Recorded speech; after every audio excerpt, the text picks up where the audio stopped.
This Igbo code can neutralize future political assault in Lagos. Welcome to the news and thank you for tuning in to listen. Please subscribe to our channel. To get notified when we post our juicy news update, please click on the notification bell. The fallout of the March 18th election in Lagos State has necessitated a call for the Igbos to do what they have had to do, often successfully, many times before. The immortal Chinua Achebe, the father of modern African literature, in his critically acclaimed magnum opus, Things Fall Apart, submitted through the protagonist Okonkwo that, when we gather in the moonlight village ground, it is not because of the moon. Every man can see it in his own compound. We come together because it is good for kinsmen to do so. Okonkwo said that at a feast organized in his honor, he alluded to the fact that feeding your neighbors doesn't always imply that they are hungry. But the underlying principle of brotherhood causes a man to leave his house to attend such event. Africans adopting the phrase from Ugnu Bantus call it Ubuntu, I am because of who we all are.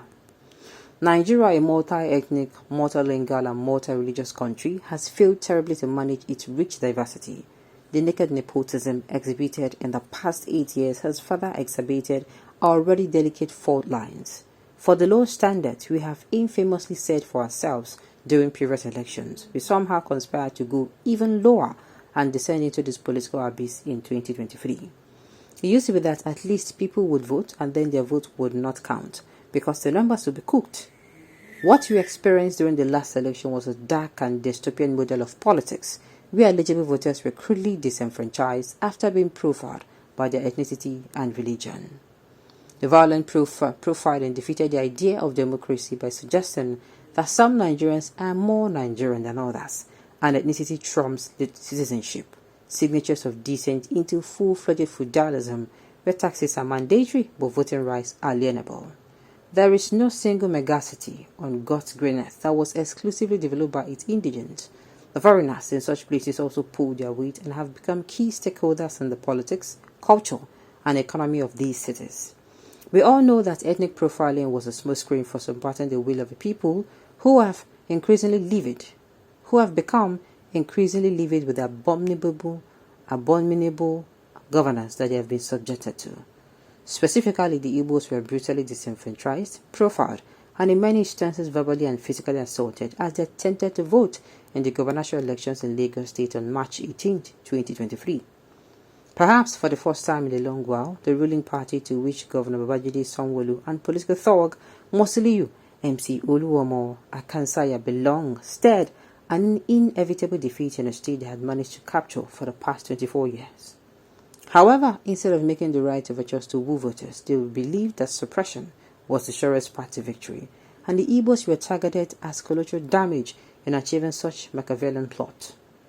This has necessitated a robust plan of action beyond the usual megaphone diplomacy of condemning such unfortunate actions, or worse, overlooking the stark evidence altogether. Politics is indeed not just a game of numbers, but one of interest.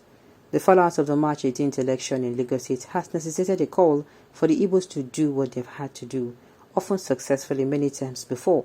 Self-organize. This is crucial to protecting Igbos' interests and properties in Lagos State. Note that Igbos here refer to people who are not indigenous to other major ethnic groups in Nigeria, being Hausa Fulani in the north and Yoruba in the southwest.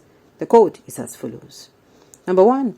If you're not Yoruba in Lagos and not a northerner, you're Igbo, and the ethnic irredentists and married bigots who wrongly represent the true Omoluabis within the Yoruba community consider you alien and a second class. Thus, regardless of your ethnic group, you're subject to the challenges and discrimination of an Igbo person. It is important to add that you could be ethnic Yoruba, but if you look Igbo, then same applies to you. 2. Following up from above 1, if you are Igbo, you should consider every other ethnic group, including Yoruba people, as your equals and not preach or practice discrimination against them or anyone. This philosophy we call the non-aligned political ideology, NAPI. 3.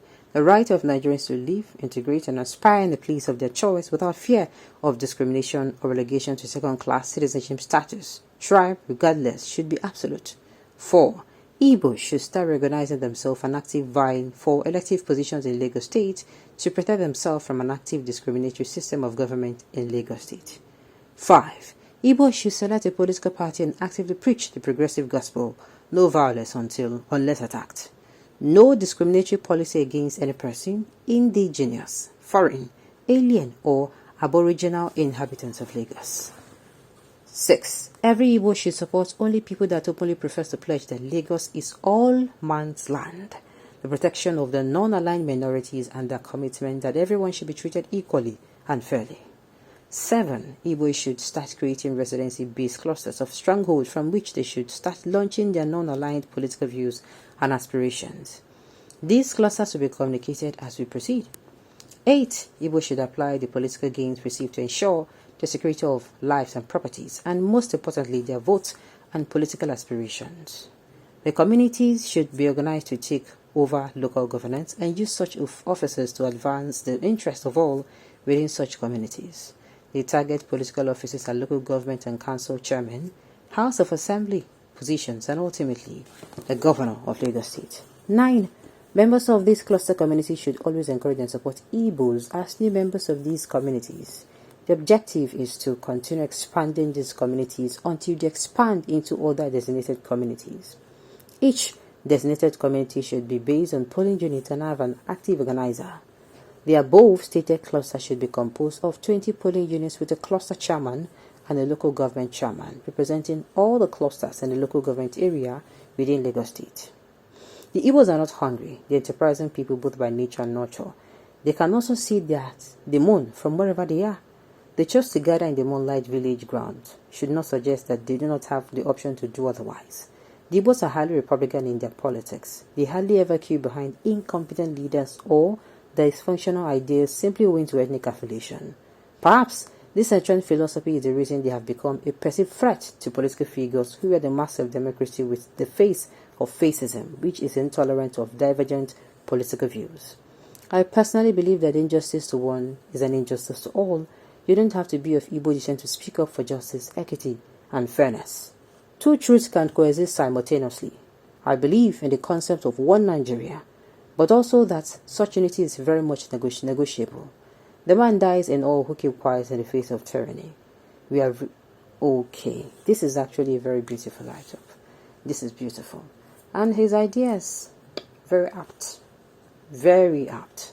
Sincerely, I hope they are going to look into this. Because, like I said, this last election showed that you are either a Yoruba or you're an Igbo. You don't care to know whether you're Bende, you are Efik, you're Igbra, you're Robo, you are from Port Harcourt, you're from...